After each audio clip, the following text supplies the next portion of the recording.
Hello everyone, I'm Dr. Shabahat Ali. So today we'll be discussing another important topic with you guys.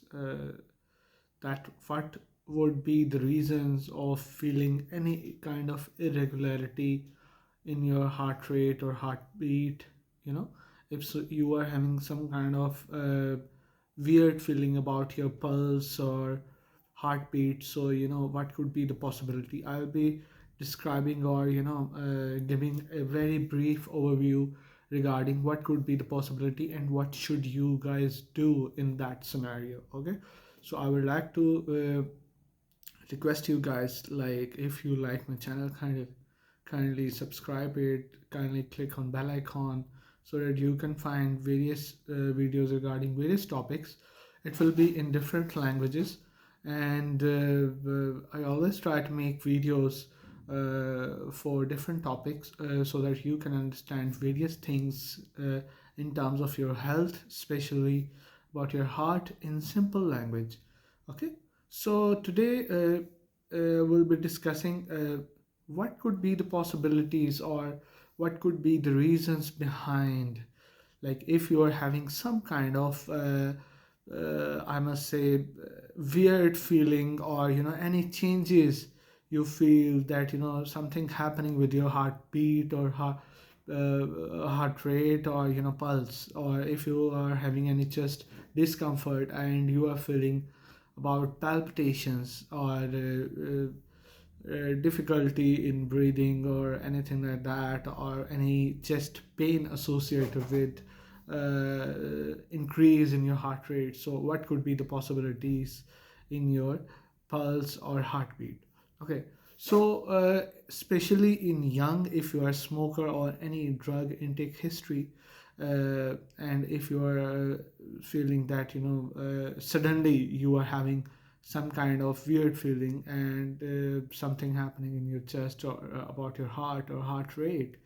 So the most important thing could be, like, it could be due to any tachycardia.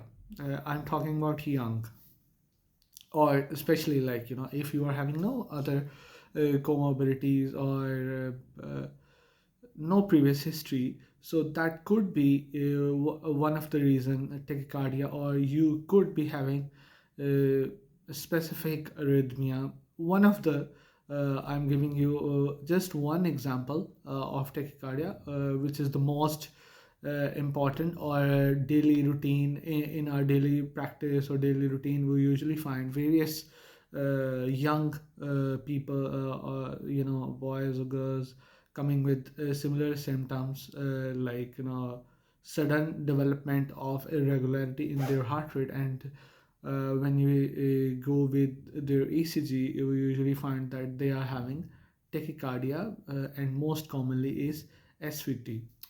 So if especially, I must say, like, if you are having any previous history of autoimmune disease or any thyroid related problems, and you are suddenly having that kind of feeling, you should not ignore it. You should straight away go to nearest emergency, because it doesn't mean that you would be having you would be hemodynamically unstable, or sometimes you won't be having typical kind of symptoms even, but still you should not ignore it. You should straight away go to nearest emergency, and doctor will advise to have an ECG, and then they will find it, and then after maneuvers or drugs, various medicines, uh, sometimes orally, or sometimes we have to give IVs.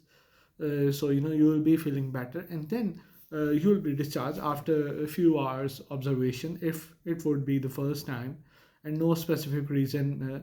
And we were advised to have various tests as OPD patients.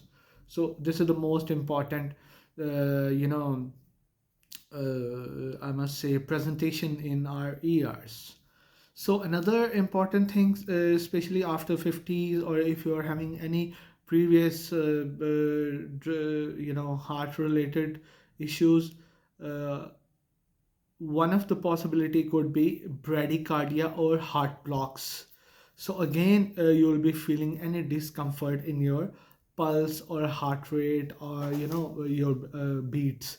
So again, you should not ignore it, and you should straight away go to nearest emergency, and then it will be same, like first of all they will go with your ECG, and whatever would be either blocks, either bradycardia, like management plan all depends upon what are your symptoms, how are you hemodynamically, everything. So another reason is that.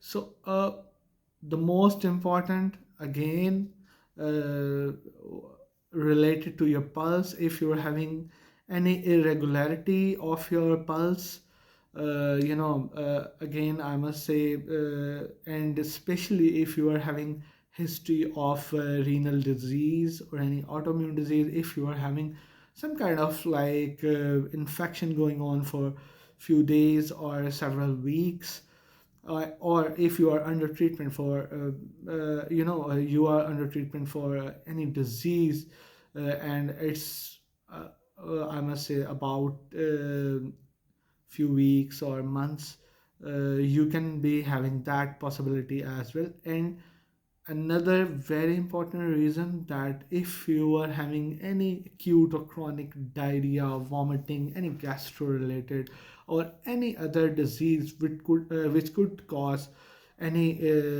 which could cause a possibility of derangement of your electrolytes. So this could be the possibility that you could be having any irregular heartbeat, and one of the most important thing in that is atrial fibrillation.